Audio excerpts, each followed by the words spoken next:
Hey guys, welcome back to Fishing Outside the Box. And today, as promised, I'm making a video about trolling with Alabama rigs for striper, hybrid, and sand bass. What I've learned is you want stretch in your whole rig.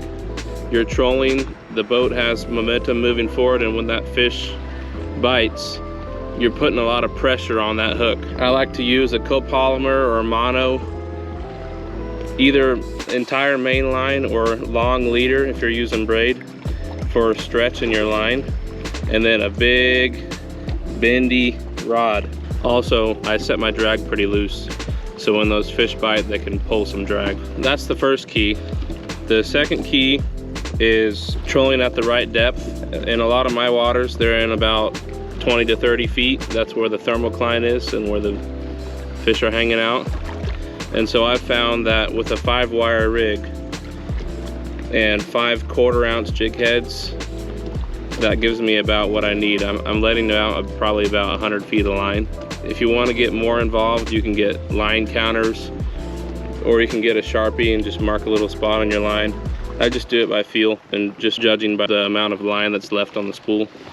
The next thing is location. You want to troll offshore, but not too deep. These fish in the summertime, they're sitting out on flats. They'll come up and feed occasionally. So you want to fish a flat that probably has deep water access, or a river channel, or a depth change, or a hump. Just some offshore structure. And watch your fish finder, watch your side scan, and these fish will show up on your electronics, and then you can go back and forth and troll for them.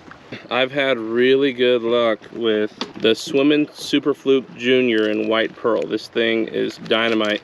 I think the reason it does so good is because it has a long section of skinny tail, and it has a lot of action on a very slow retrieve. So this has done wonders for me.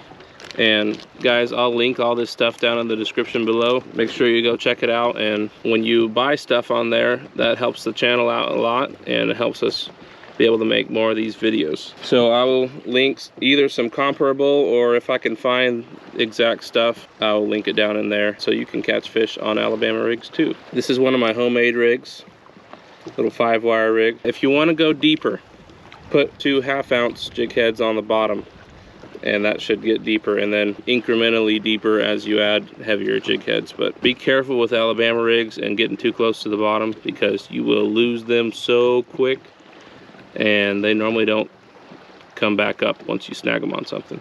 Oh, and another thing, I'm trolling at high 2s or 3 miles an hour.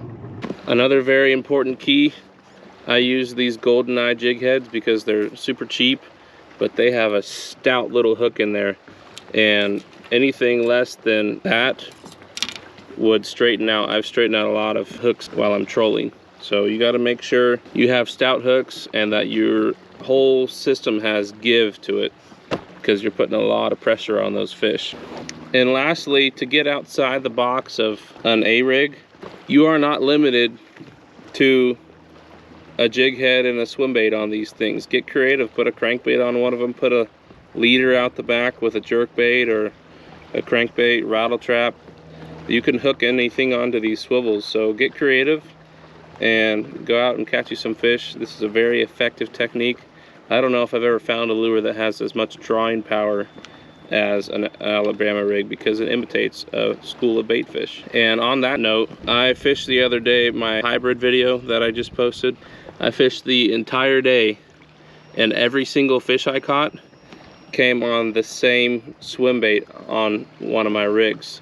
And then I noticed it was rigged a little bit crooked, so it was swimming a little off. They have to pick one, and if all the other ones look healthy and one looks a little injured, or if it's a little different color or different size, they're gonna go for that one. So give them something to target.